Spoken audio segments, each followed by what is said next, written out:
Selamat pagi anak-anak. Kita bertemu dalam pertemuan yang pertama ini. Terima kasih, kalian adalah anak-anak yang terpilih. Kalian adalah anak-anak yang diterima di SMA Negeri 1 Kesamben. Selamat datang di SMA Negeri 1 Kesamben. Anak-anak, dalam pelajaran PPKN bab 1 semester 1 untuk kelas 10 adalah membahas tentang nilai-nilai Pancasila dalam praktek penyelenggaraan pemerintahan negara. Dalam materi ini ada 3 sub pokok bahasan. Yang A adalah sistem pembagian kekuasaan negara Republik Indonesia. Yang B, kedudukan dan fungsi Kementerian Negara Republik Indonesia dan lembaga-lembaga pemerintahan dan non-pemerintahan atau non-kementerian. Yang ketiga, nilai-nilai Pancasila dalam penyelenggaraan pemerintahan negara. Nah, untuk lebih jelas dari uraian materi ini adalah silakan simak video yang dibuat oleh anak-anak dari kelas 10 IPS 1. Selamat menyaksikan. Bab 1. Nilai-nilai Pancasila dalam kerangka praktik penyelenggaraan pemerintahan negara. A. Sistem pembagian kekuasaan negara Republik Indonesia. 1. Macam-macam kekuasaan negara. Menurut John Lake, kekuasaan negara dapat dibagi menjadi 3 kekuasaan, yaitu A. Legislatif, yaitu kekuasaan untuk membuat atau membentuk undang-undang. B. Kekuasaan eksekutif, yaitu kekuasaan untuk melaksanakan undang-undang, termasuk kekuasaan untuk mengadili setiap pelanggaran terhadap undang-undang. C. Kekuasaan federatif, yaitu kekuasaan untuk melaksanakan hubungan luar negeri. Sedangkan menurut Montesquieu, kekuasaan dibagi menjadi 3. A. Legislatif, yaitu kekuasaan untuk membentuk atau membuat undang-undang. B. Kekuasaan eksekutif, yaitu kekuasaan untuk melaksanakan undang-undang. C. Kekuasaan yudikatif, yaitu kekuasaan untuk mempertahankan undang-undang, termasuk kekuasaan untuk mengadili setiap pelanggaran terhadap undang-undang. 2. Konsep pembagian kekuasaan di Indonesia. Menurut Undang-Undang Dasar Negara Republik Indonesia tahun 1945, penerapan pembagian kekuasaan di Indonesia terdiri atas 2 bagian, yaitu pembagian kekuasaan secara horizontal dan pembagian kekuasaan secara vertikal. A. Pembagian kekuasaan secara horizontal. 1. Kekuasaan konstitutif, yaitu kekuasaan untuk mengubah dan menetapkan undang-undang dasar. Kekuasaan ini dijalankan oleh Majelis Permusyawaratan Rakyat sebagaimana ditegaskan dalam pasal 3 ayat 1 Undang-Undang Dasar Negara Republik Indonesia tahun 1945. 2. Kekuasaan eksekutif, yaitu kekuasaan untuk menjalankan undang-undang dan penyelenggaraan pemerintah negara. Kekuasaan ini dipegang oleh Presiden sebagaimana ditegaskan dalam pasal 4 ayat 1 Undang-Undang Dasar Negara Republik Indonesia tahun 1945. 3. Kekuasaan legislatif, yaitu kekuasaan untuk membentuk undang-undang. Kekuasaan ini dipegang oleh Dewan Perwakilan Rakyat sebagaimana ditegaskan dalam pasal 20 ayat 1 Undang-Undang Dasar Negara Republik Indonesia tahun 1945. 4. Kekuasaan yudikatif atau disebut kekuasaan kehakiman, yaitu kekuasaan untuk menyelenggarakan peradilan guna menegakkan hukum dan keadilan. Kekuasaan ini dipegang oleh Mahkamah Agung dan Mahkamah Konstitusi sebagaimana ditegaskan dalam pasal 24 ayat 2 Undang-Undang Dasar Negara Republik Indonesia tahun 1945. 5. Kekuasaan eksaminatif atau inspektif, yaitu kekuasaan yang berhubungan dengan penyelenggaraan pemeriksaan atau pengelolaan dan tanggung jawab tentang keuangan negara.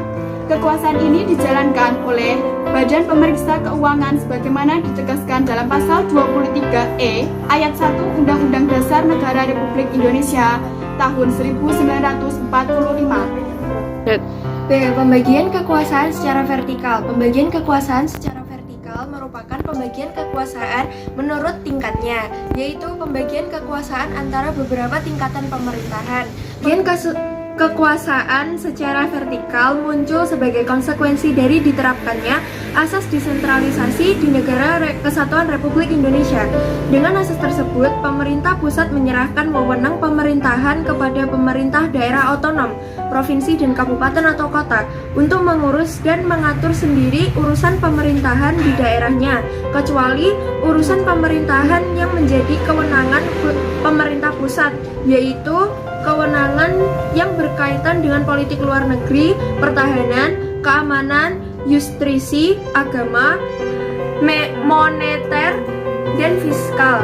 Hal tersebut ditegaskan dalam pasal 18 ayat 5 UUD Negara Republik Indonesia tahun 1945. B. Kedudukan dan fungsi Kementerian Negara Republik Indonesia dan lembaga pemerintahan non-departemen. 1. Tugas Kementerian Negara Republik Indonesia. Keberadaan Kementerian Negara Republik Indonesia diatur secara tegas dalam pasal 17 UUD Negara Republik Indonesia tahun 1945 yang menyatakan sebagai berikut. A. Presiden dibantu oleh menteri negara. B. Menteri-menteri itu diangkat dan diberhentikan oleh presiden. C. Setiap menteri membidangi urusan tertentu dalam pemerintahan. D. Menentukan pembangunan dan pembubaran kementerian negara diatur dalam undang-undang. Pasal 17 ayat 3 UUD NRI tahun 1945 menyebutkan bahwa setiap menteri membidangi urusan tertentu dalam pemerintahan. Dengan kata lain, setiap kementerian negara masing-masing mempunyai tugas sendiri. Adapun urusan pemerintahan yang menjadi tanggung jawab kementerian negara adalah sebagai berikut. A. Urusan pemerintahan yang nomenklatur kementeriannya secara tegas disebutkan dalam UUD Negara Republik Indonesia tahun 1945 meliputi urusan luar negeri, dalam negeri, dan pertahanan. Urusan pemerintahan yang ruang lingkupnya disebutkan dalam UUD Negara Republik Indonesia tahun 1945 meliputi urusan agama, hukum, keuangan, keamanan, hak asasi manusia, pendidikan, kebudayaan, kesehatan, sosial, ketenaga kerjaan, industri, perdagangan, pertambangan, energi, pekerjaan umum, transmigrasi, transportasi, informasi, komunikasi, pertanian, perkebunan, kehutanan, peternakan, kelautan, dan perikanan.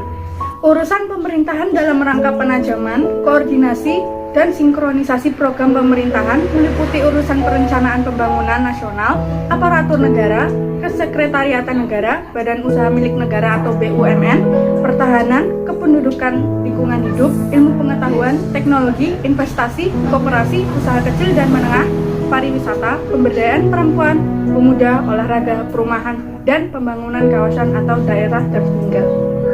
Klasifikasi Kementerian Negara Republik Indonesia berdasarkan Peraturan Presiden Republik Indonesia Nomor 7 Tahun 2015 tentang Organisasi Kementerian Negara. Kementerian Negara Republik Indonesia dapat diklasifikasikan berdasarkan urusan pemerintahan yang ditanganinya. A. Kementerian yang menangani urusan pemerintahan yang nomenklatur atau nama kementeriannya secara tegas disebutkan dalam UUD NRI tahun 1945 adalah sebagai berikut.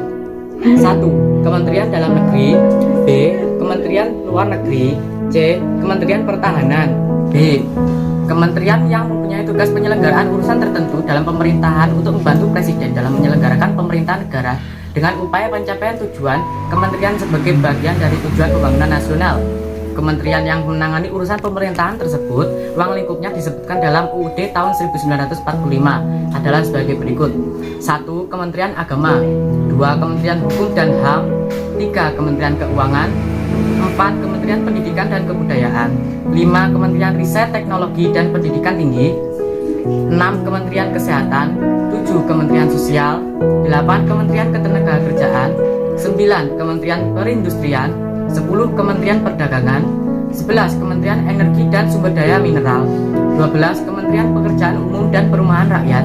13. Kementerian Perhubungan.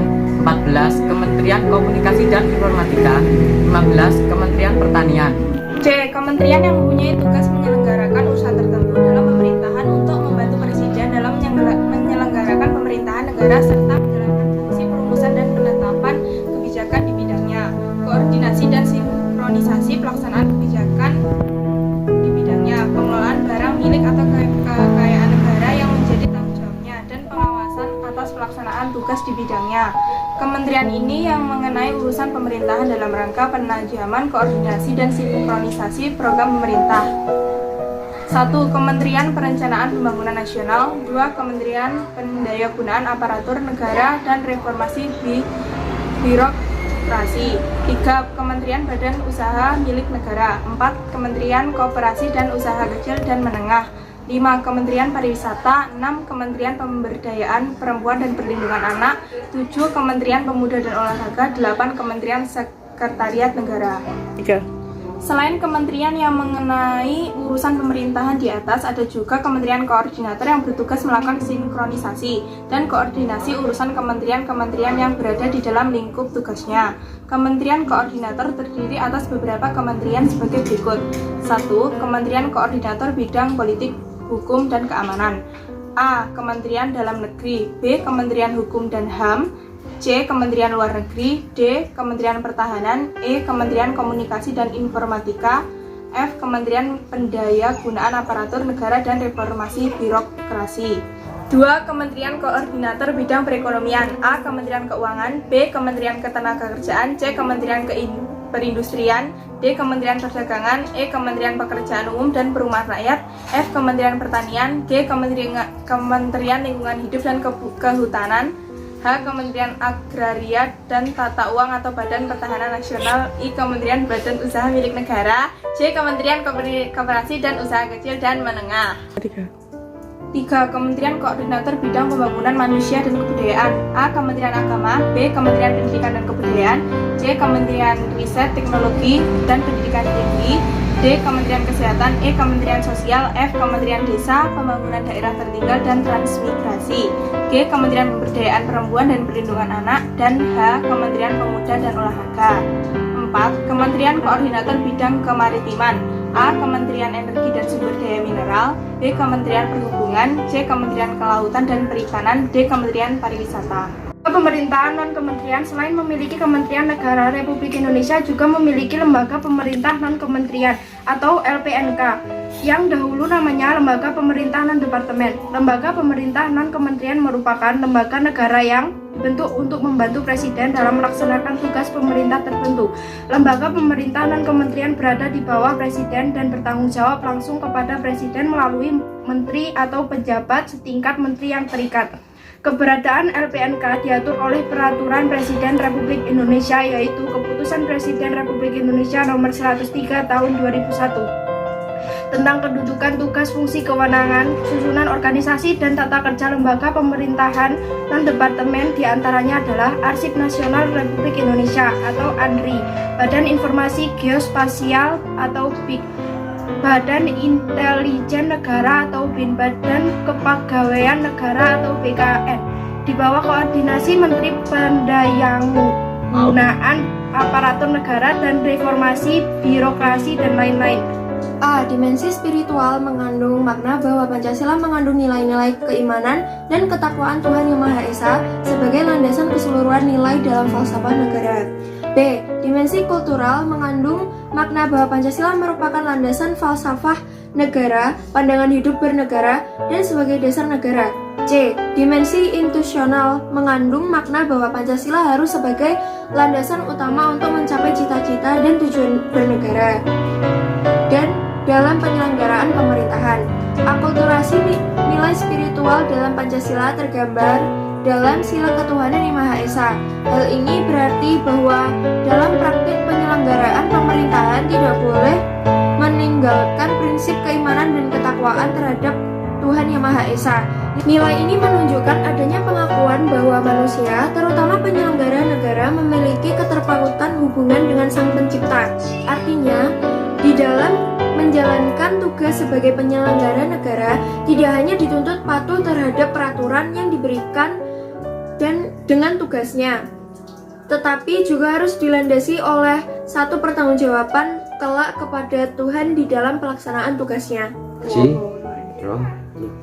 Dalam praktik penyelenggaraan pemerintah, nilai falsafah termanifestasikan di setiap proses perumusan, perbijakan, dan implementasinya. Nilai Pancasila harus dipandang sebagai satu kesatuan utuh di setiap praktik penyelenggaraan pemerintahan, khususnya dalam memberikan pelayanan kepada masyarakat agar tidak terjadi perlakuan yang sewenang dan diskriminatif. Selain itu, nilai spiritualitas menjadi pemandu bagi penyelenggaraan pemerintah agar tidak melakukan aktivitas-aktivitas di luar kewenangan dan ketentuan yang sudah digariskan. Anak-anak, bagaimana penampilan dari teman kalian? Bagus kan? Ayo kita beri tepuk tangan yang meriah. Anak-anak, kalau kalian memperhatikan dan betul-betul menyimak pemaparan dari video pembelajaran yang disampaikan oleh teman-teman kalian, kalian pasti akan mengetahui tentang tugas-tugas yang akan saya berikan di bawah ini. Tugasnya adalah sebagai berikut.